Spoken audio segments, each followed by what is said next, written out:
آج کی تاریخ 2 اپریل کی تاریخ تھی، ابھی 12 بجے کے بعد تاریخ پلٹ گئی۔ شاید آپ کو معلوم ہو کہ آج کی تاریخ بہت اہم تاریخ تھی، وہ اس اعتبار سے اہم تاریخ تھی، ہم جس ملک میں رہتے ہیں اس ملک کا نظام سمویدھان سے چلتا ہے۔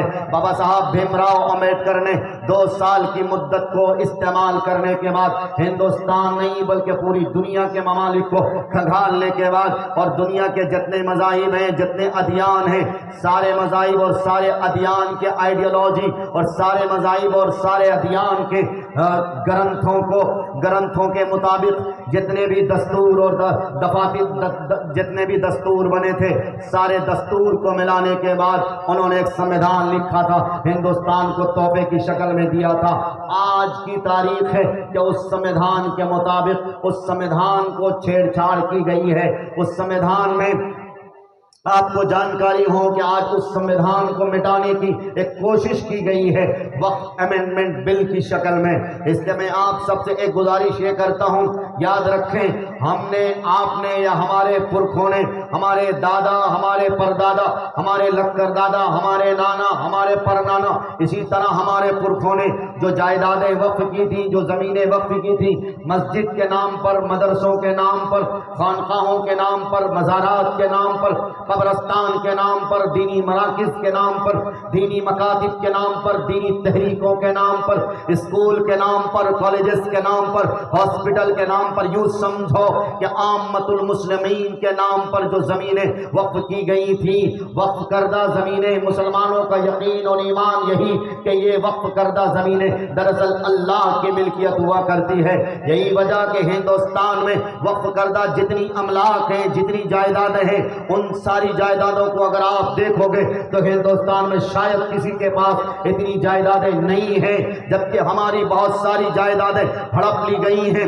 ہندوستان کا ایک صوبہ اتر پردیش، اور اس اتر پردیش کی راجدھانی لکھنؤ، دل خیر آبادی سے پوچھ لینا، اس لکھنؤ میں ایک قبرستان ہے جس قبرستان کا نام ایش باغ قبرستان ہے۔ ہم نے تاریخ پڑھی، ایش باغ قبرستان ایشیا کا سب سے بڑا قبرستان تھا۔ وہ جانتے ہو آپ، ایش باغ قبرستان تقریباً 12 کلومیٹر کے احاطے پہ پھیلا ہوا تھا، لیکن آج جا کر دیکھو ایش باغ قبرستان بمشکل 1 سے 1.5 کلومیٹر کی دوری پہ سمٹ کے رہ گیا۔ معلوم یہ ہوا کہ ہمارے دادا پردادا، ہمارے پرکھوں نے، ہمارے جد امجد نے جو قبرستان کے لیے زمینیں وقف کری تھی، ویسے ہی ان کی زمینیں ہڑپ لی گئیں، لوگوں نے اپنے مکانات بنا لیے، کسی نے فیکٹریاں ڈال لی، کسی نے کچھ کرا، خیر جو ہوا سو ہوا۔ لیکن آزادی کے بعد، ہندوستان کے سمویدھان کے لکھ لینے کے بعد، اب جو پراپرٹی ہے، اب جو جائیداد ہے، قبرستان کی شکل میں ہو، اسی طرح مزارات کی شکل میں ہو، یا مدرسے کی شکل میں ہو، یا مساجد کی شکل میں ہو، یا عیدگاہ کی شکل میں ہو، حکومت اگر چاہتی ہے کہ ہم وقف امینڈمنٹ بل لا کر ہندوستان کے وقف بورڈ پر حملہ کریں گے اور کلیکٹر کو اس بات کی اتھارٹی دیں گے کہ وقف کردہ زمین، وقف کی ہوئی مسجد پر، یا وقف کیے ہوئے مدرسے پر، یا وقف کیے ہوئے قبرستان پر کس کا حق ہوگا اور کون اس کا ذمہ دار ہوگا، مسلمان قطعی اس کو برداشت نہیں کر سکتا۔ یاد رکھیے، میں آپ سب سے گزارش کرنا، اتنی سی گزارش کرنے کے لیے صرف اور صرف آیا ہوں۔ اللہ کا قرآن ہم سے یہی کہتا، اور میں نے قرآن کریم کی مختصر سی ایک آیت پڑھی ہے، وَلَا تَهِنُوا وَلَا تَحْزَنُوا وَأَنْتُمُ الْأَعْلَوْنَ إِن كُنتُم مُؤْمِنِينَ۔ مسلمانوں، تمہیں رنجیدہ ہونے کی ضرورت نہیں ہے، تمہیں گھبرانے کی ضرورت نہیں ہے۔ آج مسلمان سب سے زیادہ ڈرا ہوا معلوم ہوتا ہے، سب سے زیادہ ستایا ہوا معلوم ہوتا۔ اس کی سب سے بڑی وجہ یہ کہ مسلمانوں کی زندگیوں کے نظام مرتب نہیں ہے۔ مسلمانوں کی بیٹیوں کے پاس جو دستور ہونا چاہیے تھا، نبی علیہ السلام کی چہیتی بیٹیا حضرت فاطمہ الزہرا رضی اللہ تعالی عنہا کی جو سیرت طیبہ ہونا چاہیے تھی، آج مسلمانوں کی بچیوں کے پاس نہ حضرت فاطمہ الزہرا کی سیرت ہے، نہ حضرت فاطمہ الزہرا جیسا کردار ہے۔ نام فاطمہ رکھی ہوئی لڑکی، نام عائشہ اور رقیہ رکھی ہوئی لڑکی، معلوم کرو۔ اور آپ نے یہ جو جلسہ کرا ہے، اور اس جلسے کے انڈر میں اتنی بڑی مارکیٹ جو آپ نے سجائی ہے، اور کھلونے کی اتنی ساری دکانیں جو لگی ہیں، جاؤ ان کھلونے کی دکانوں میں جا کر دیکھو، جاؤ ان کاسمیٹکس کی دکانوں میں جا کر دیکھو، جاؤ ان لالی پاپ کی دکانوں میں جا کے دیکھو۔ حوا کی بیٹیوں کی ایک بڑی تعداد ہے، حوا کی بیٹیوں نے اپنے سروں سے دوپٹے کو نکال رکھا ہے، حوا کی بیٹیوں نے ساڑی پہنا ہے،